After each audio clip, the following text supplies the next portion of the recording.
What do you say, baseball fans? Rye Bread Talking Baseball, episode 46. Rays get their 10th in a row. We're keeping an eye on the wild card. It's a short slate today, so we're going to be a little bit quicker than normal. Rays at it again last night. Got a game they probably shouldn't have. 5 walks in the ninth. Rays get 4 runs and steal a game that they probably shouldn't have won. But the Blue Jays are in a tailspin, losers of 5 in a row. And the Rays just can't do anything wrong, apparently. JP Feyereisen gets the save. And as my boy TJ Fuller pointed out to me, that's how you get the guy involved. There has to be some value established for Feyereisen because Willie's a clubhouse favorite. And if you're trading him for some middling reliever who's going to contribute a little bit, it's going to take a while maybe. But if he starts racking up saves, he had back-to-back outings here, and they integrate him like that, then all of a sudden it gets smoothed over a little bit quicker. Smoothed over. Winning is a delicious cologne, as they say. Sexy. I'm thinking Fleming is... Nobody's happier than Fleming about how that turned out. He was off the hook, and he gets his 4th win. Instead of being 3-4, now you're looking at Fleming, relief pitcher, 4-3, 2.88 ERA in 40 2/3 innings. He doesn't strike anybody out, but he tries to pitch to contact.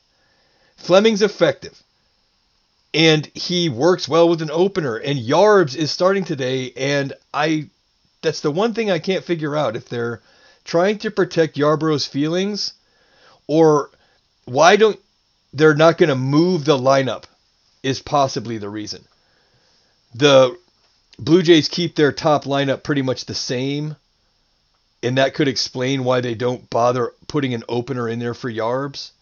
But why not get a strong throwing right-hander in there to get through the right-handed bats and then bring him in for the bottom half? I don't know why they don't use him as an opener anymore, or with an opener anymore, when his numbers are so diametrically different.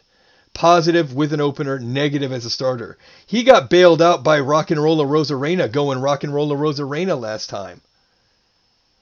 I don't know why Yarbrough doesn't get an opener. Thornton, in the limited sample that I've seen, the guy that's going today for the Blue Jays, he was good when I saw him, but it's limited sample. I don't know what we're going to get or how many innings we're going to get out of him. But the last time I saw him, he was good. Coin flip game for me today. The one that the Jays were supposed to get was yesterday, and they let him off the hook. We let him off the hook, but they let us off the hook, as it were. As you can see, I'm representing to the fullest. Mike Brosseau and Kevin Kiermaier, stay with me, are going to have to figure out a way to make some room for Brujan and Wander Franco. Kiermaier's out with an eyelash irritation, and Kiermaier's not the player that he used to be. I don't know how he is in the clubhouse, or if it would be too much to move a veteran guy like him.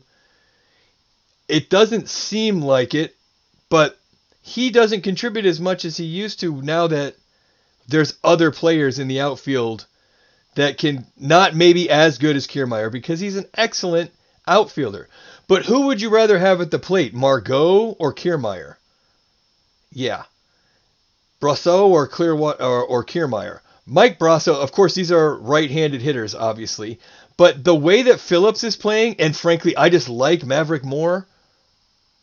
And I don't know if there's a clubhouse component to that. I'm sure that the Mav, if you were going to have those guys guess about who they're going to take after the old Kelly leak out there in left field, if we got a starting pitcher, I say we. Very objective.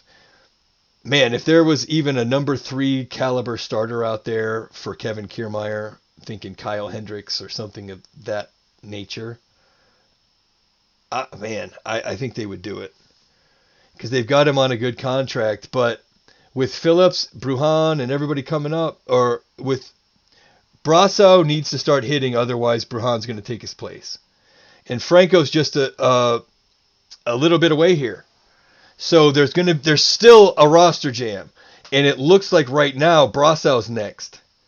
But I like Brosseau, and he does more maybe than his numbers indicate, and he was hitting the ball hard yesterday. And I know I'm rambling on a little bit here about the Rays, but it's a short schedule today, so I'm not worried about it.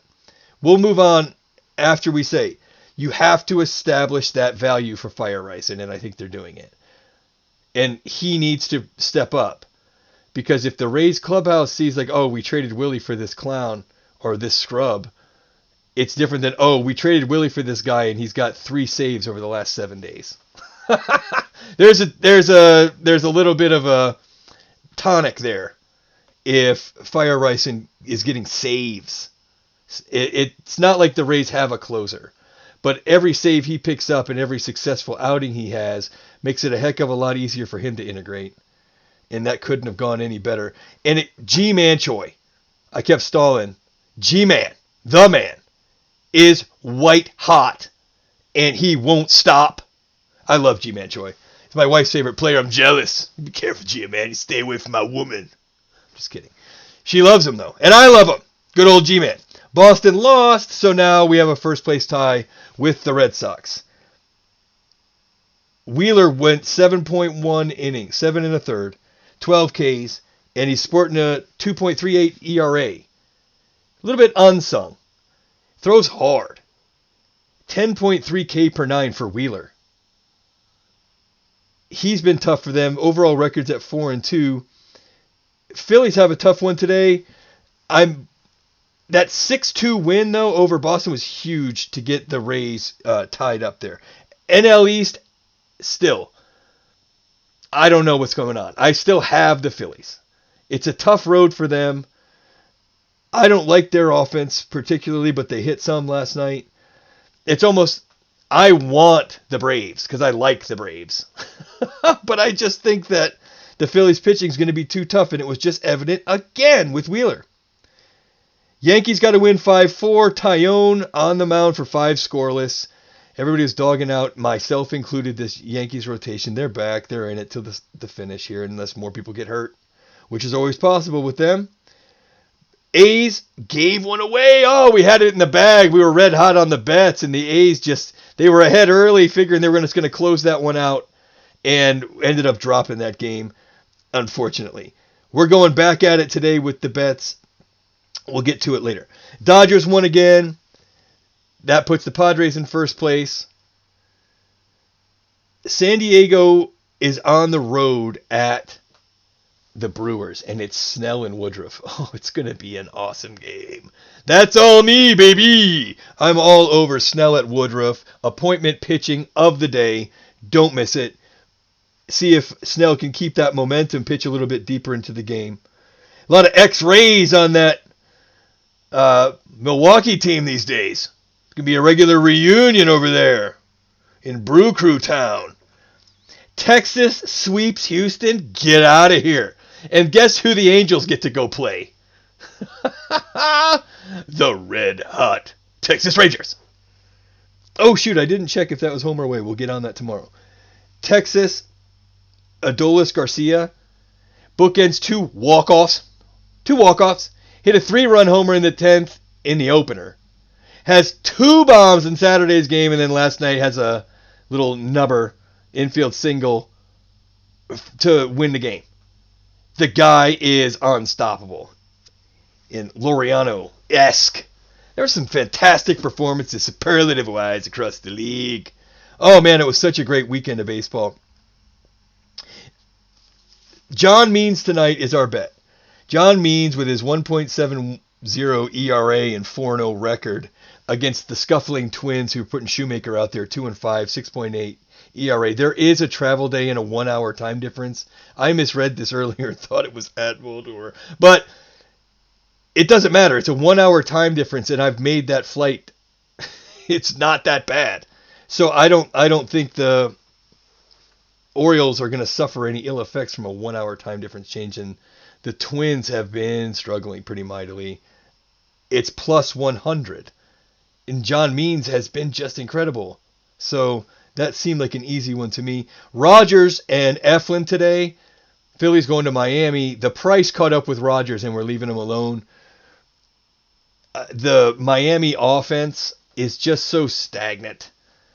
And Philly, as up and down and inconsistent as Philadelphia can be, I just don't take them. I don't take Rogers unless it's an average team. Say well below 500 team because Miami just not hitting yet. When Miami gets everybody back, I'll probably be back taking Rodgers, but the price is caught up. So that might be it for our run for now. So we're looking at means, and then today that I don't know why I like the Jays maybe to win that game. It seems like a correction, but the Rays probably didn't deserve that one yesterday, and you have to feel that if the Jays were going to get one, that was the one they should have got, was yesterday's ball game. So Rays are still basically at home here, remember. These are the last game in Dunedin, too, for the Jays. So we'll see how it goes. You know we'll be watching. It's a day game. Get at me on Twitter, at RyeBread0844. Bascom's Chop House, Clearwater, Florida. Best steak in the city, best wine list in the city. Tell them I sent you. You won't be disappointed. And Siargao Beach Resort, Siargao Island, Philippines. Absolutely life-changing experiences out there on the waves. We love you. We'll see you again tomorrow. We're going to do 162.